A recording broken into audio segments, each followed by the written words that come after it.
Good morning class 8। शुरू करते हैं आज का क्लास। आज हम लोग डिस्कस करेंगे सब topic constitutional provisions for ST and SC. इसके प्रीवियस क्लासेस के अंदर हम लोग ने डिस्कस किया था कि गवर्नमेंट ने इसे कन्फ्रंट करने के लिए, रोकने के लिए कॉन्स्टिट्यूशन के अंदर बहुत सारे प्रोविजंस बनाई है टू प्रिवेंट मार्जिनलाइजेशन को प्रिवेंट करने के लिए, रोकने के लिए। जैसे उसने फंडामेंटल राइट्स में इंक्लूड किया था right to equality, right against exploitation के अंदर बहुत सारे प्रोविजंस ऐड किया है ताकि कोई भी उनका जो है उस ग्रुप को उसकी यूज़ ना करे।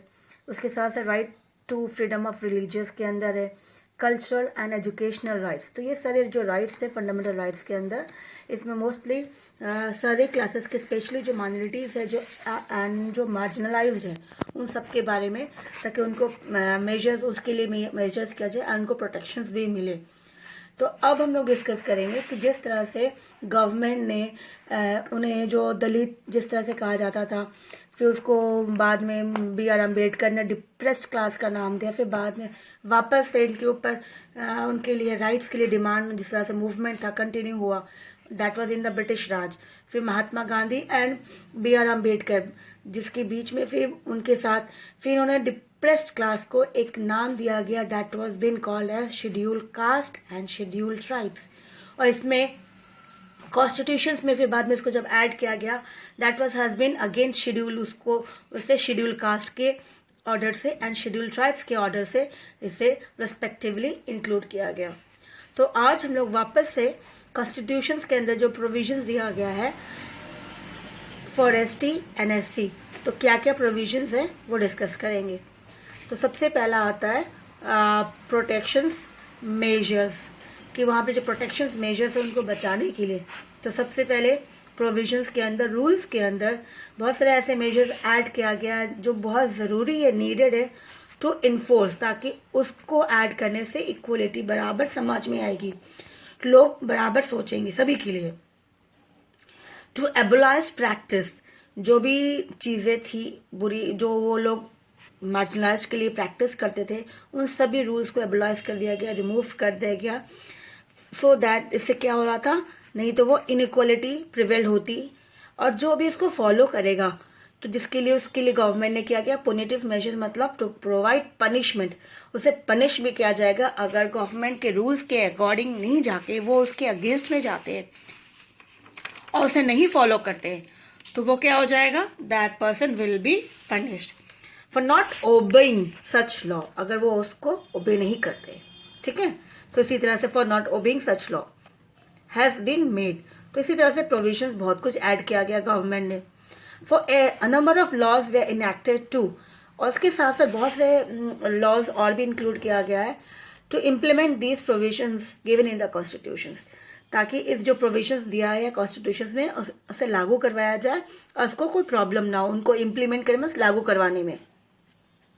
Instance of such law includes, तो ऐसे कौन कौन से लॉज है, जैसे यहाँ पे कहा गया अनटचेबिलिटी प्रैक्टिस एक्ट, जो छुआछूत लोग मानते थे तो वो एक्ट बना दिया गया, इसे कोई फॉलो नहीं करेंगे, अगर कोई फॉलो करते हैं that person will be punished. फिर schedule caste and schedule tribes provisions of atrocities, ताकि उनका जो दुरुपयोग करते थे लोग वो ना करे, इनका एक अलग से कास्ट जो है इसको शेड्यूल्ड में लग दिया गया है कॉन्स्टिट्यूशन के अंदर। फिर आता है employment of manual scavengers and construction of dry latrine, तो यहाँ पे कि एम्प्लॉयमेंट जो भी स्कैवेंजर्स जो काम लोग करते थे और नहीं करने के, तो इसमें गवर्नमेंट ने इसको इंक्लूड कर दिया ताकि उनके लिए भी उनको इजीली जॉब मिले। और साथ साथ ये बहुत ज़्यादा कि साफ सफाई ध्यान देना चाहिए, तो गवर्नमेंट ने कंस्ट्रक्शन ऑफ ड्राई लैट्रिन्स का भी एक्ट फॉर्म किया था 1993 से। तो इससे कहीं ना कहीं उनको फायदा होगा जो मैजुलाइज थे। इसके साथ साथ नेक्स्ट आता है सपोर्टिव मेजर। सपोर्टिव मेजर इसके साथ कि this measure provide favourable preferential treatment, कि जो भी सभी को बराबर प्रेफरेंस उसको देगा, जैसे वीक स्टूडेंट्स होते हैं तो उससे ध्यान देना पड़ता है ताकि वो भी बच्चे बाकी बच्चों के साथ आ जाए। तो इसी तरह से प्रिवेंशन दिया गया treatment in allotment of job, ताकि उन लोगों को भी जॉब मिले, एसेस उनके पास भी हायर एजुकेशन हो, उनके पास भी नौकरी हो। और ये लोग जो है जिसे हम लोगों ने इंटीग्रेट किया था ST एंड SC गवर्नमेंट ने किया था, वो बाकी के साथ मेन स्ट्रीम के अंदर आए, बाकी जिस तरह से मेन स्ट्रीम में ये भी आ जाए। तो इसी पहल को, इसी शुरुआत को उसको नाम दिया था, दैट वाज रिजर्वेशन। तो इसी तरह से ये था रिजर्वेशंस। तो जिसने गवर्नमेंट ने अकॉर्डिंग टू द पॉपुलेशंस के, कि उनकी पॉपुलेशंस कितनी है उसके अकॉर्डिंग रिजर्वेशंस स्टार्ट किया गया। फिर इसके बाद आता डेवलपमेंट मेजर्स। इसके साथ साथ डेवलपमेंट मेजर्स शुरुआत किया था। इस मेजर्स में इंश्योर किया गया जो प्रोविजंस हैं, जो भी प्रोविजंस का रिसोर्सेज आ रहा है, पैसे जो भी है, तो वो जो है वो बेनिफिट हो and help to bridge the wide gap in the socio-economic conditions between the ST, SC and other communities।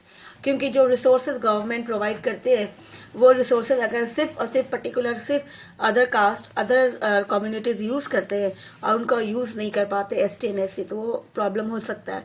तो ये गैप, तो इसलिए डेवलपमेंट मेजर्स लिया गया ताकि जो गैप है इनके बीच का जो दूरी है वो फिलअप हो जाए, जिसके थ्रू ये इनके बीच में कोई गैप ना रहे।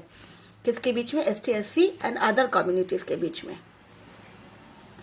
फिर नेक्स्ट आता है the role of government in implementing constitutional provisions. इसके साथ साथ गवर्नमेंट ने अपना रोल कैसे प्ले किया ताकि वो इम्प्लीमेंट, इसे सभी को लागू करवाना है। तो कैसे करवाना है, इस तरह से बहुत सारी रुकावटें आई। तो इसी तरह से बहुत इंपॉर्टेंट है कि काम रूल्स बनना, लेकिन रूल्स बनने के बाद उसे लागू करवाना।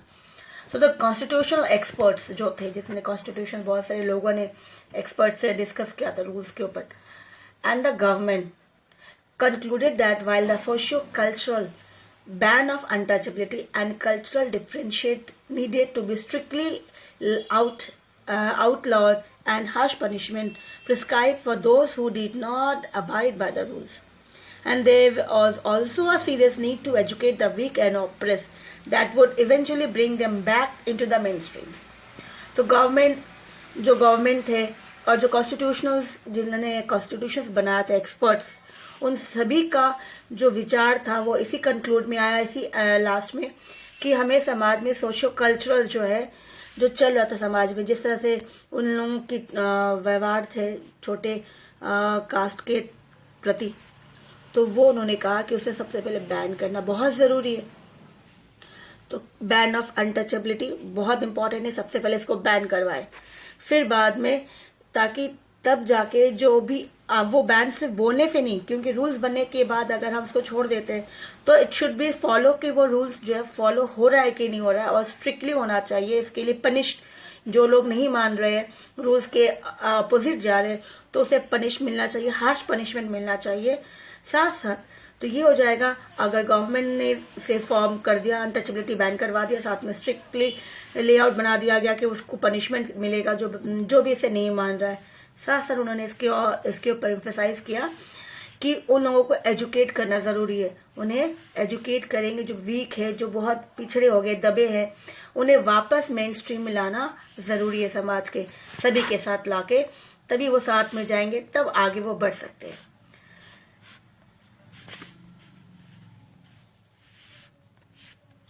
The numerous steps have been taken by the central and state government to improve the education level of these classes so that they do not remain marginalized।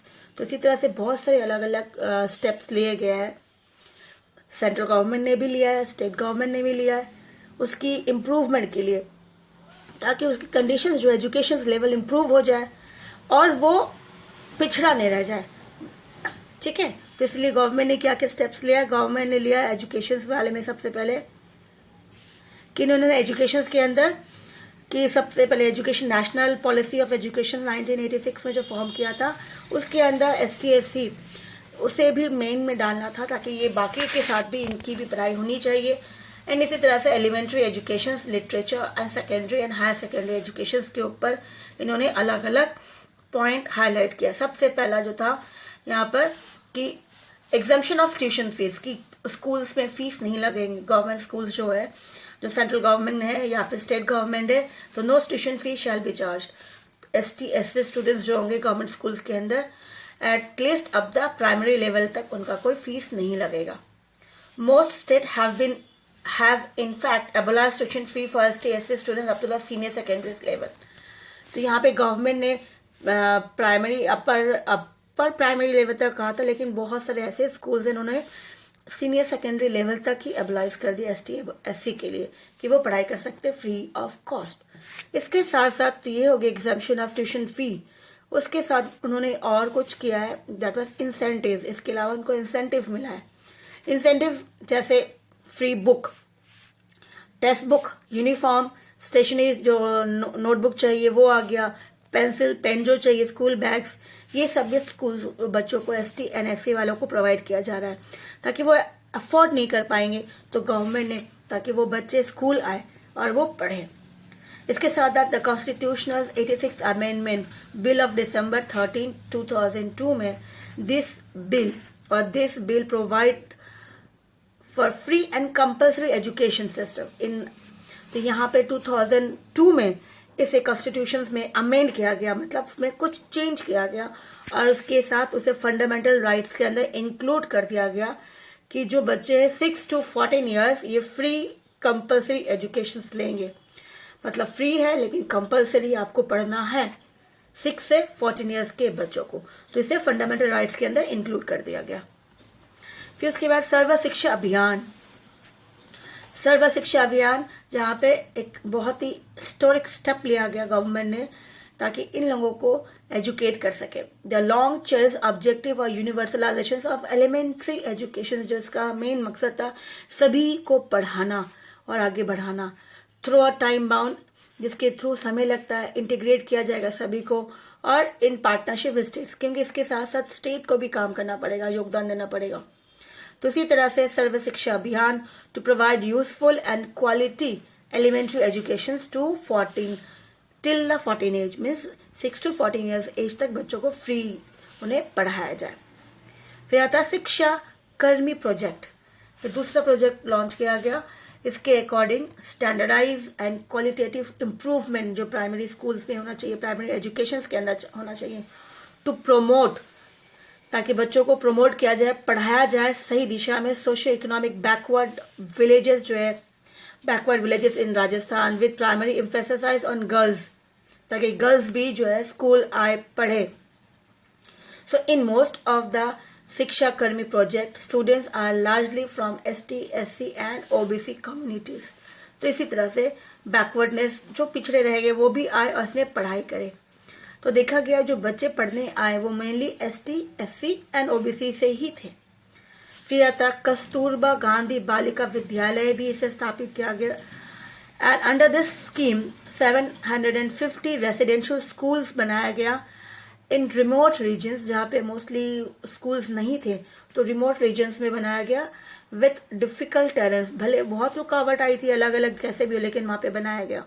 And this schools are been bordering, ये boarding schools है, facilities है and यहाँ पे mostly caters to girls from ST/SC and minorities जो भी है वहाँ पे उनकी एलिमेंट्री एजुकेशन करवाया जाता है।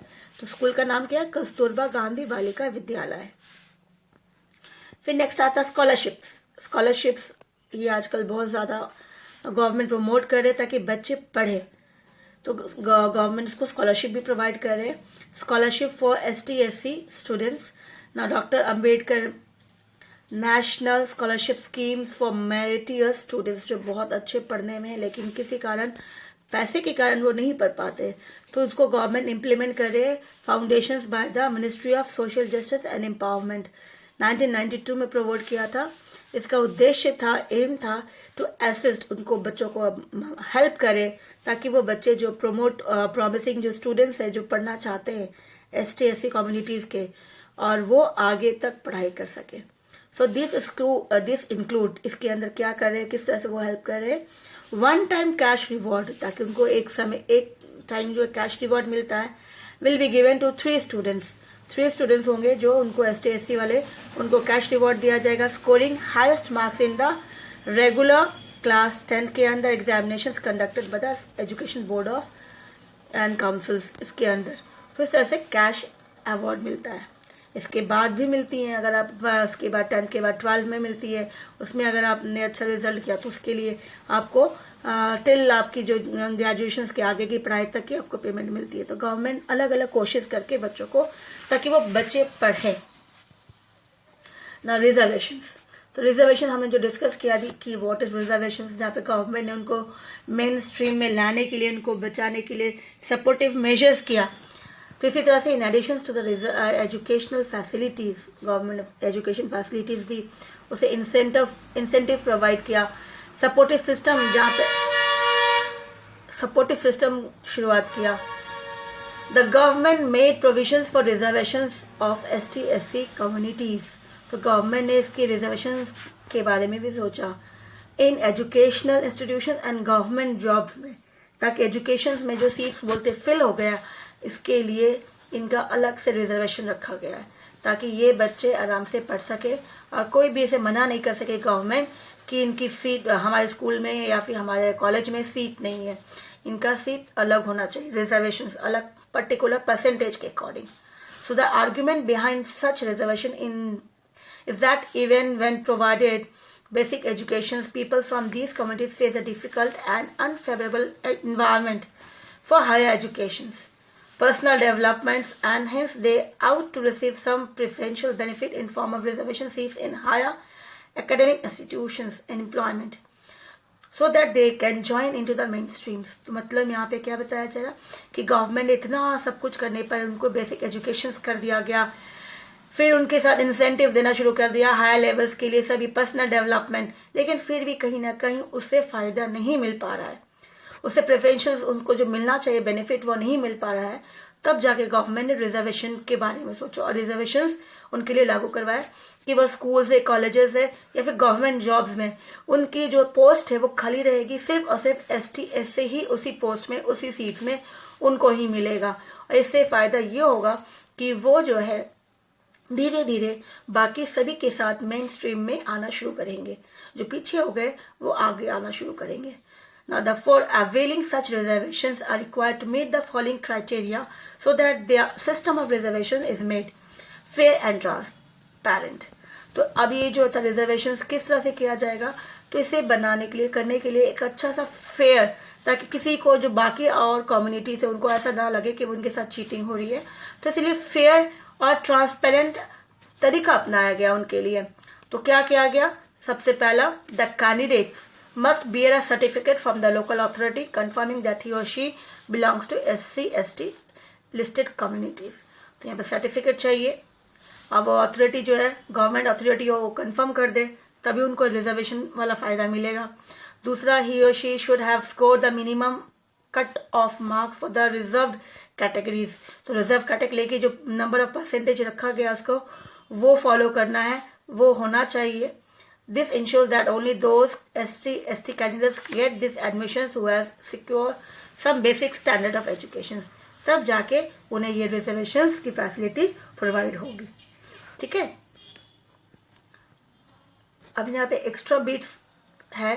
एक्स्ट्रा बीट में केंद्रीय विद्यालय जो है 15% एंड 7.5% सीट जो रिजर्व होती है उसके अंदर ST/SC के लिए respectively in fresh admission, her admission में 15% and 17, that was ST and SC दोनों के लिए। तो 15% SC के लिए, 15% SC and 7.5 for ST। No tuition fees is charge, इनके लिए कोई ट्यूशन फीस नहीं लेते ST एंड SC के लिए अप टू टिल क्लास 12 तक इनकी फीस नहीं लगती है। उसके साथ साथ नवोदय विद्यालय भी है, यहाँ पर भी रिजर्वेशन रखा गया है ST/SC के लिए एंड अकॉर्डिंग टू जो पॉपुलेशन है उसके प्रोपोर्शंस के अकॉर्डिंग, डिस्ट्रिक्ट्स में कितने सारे हैं उसके अकॉर्डिंग नेशनल एवरेज जो है इन सभी का 22.5% है। तो इसी तरह से 15% हो गए SC एंड 7.5% हो जाते ST and a maximum of 50% of both the category ST/SC जो भी है टेकन टुगेदर। तो इस तरह से रिजर्वेशन जो है जिसके अंदर इसमें भी कोई चार्ज नहीं लगता है, interchangeable and over the above students selected under open merits, कि इनकी जो मेरिट्स होती है उसके अकॉर्डिंग। तो ये सभी ये सारे गवर्नमेंट बेस्ड स्कूल्स हैं अप टू 12, जहाँ पे बच्चों को इस तरह से फैसिलिटीज प्रोवाइड करें ताकि बच्चे आगे बढ़े, पढ़ाई करें। ठीक है, तो देखा जाए गवर्नमेंट की कोशिश, और अगर बच्चे चाहे पढ़ना तो आराम से इजीली पढ़ सकेंगे और आगे बढ़ सकेंगे। ठीक है, तो नेक्स्ट डे हम लोग स्टार्ट करेंगे protection of rights of Dalit and Adivasi. ये नया टॉपिक शुरू करेंगे नेक्स्ट क्लास में। Thank you.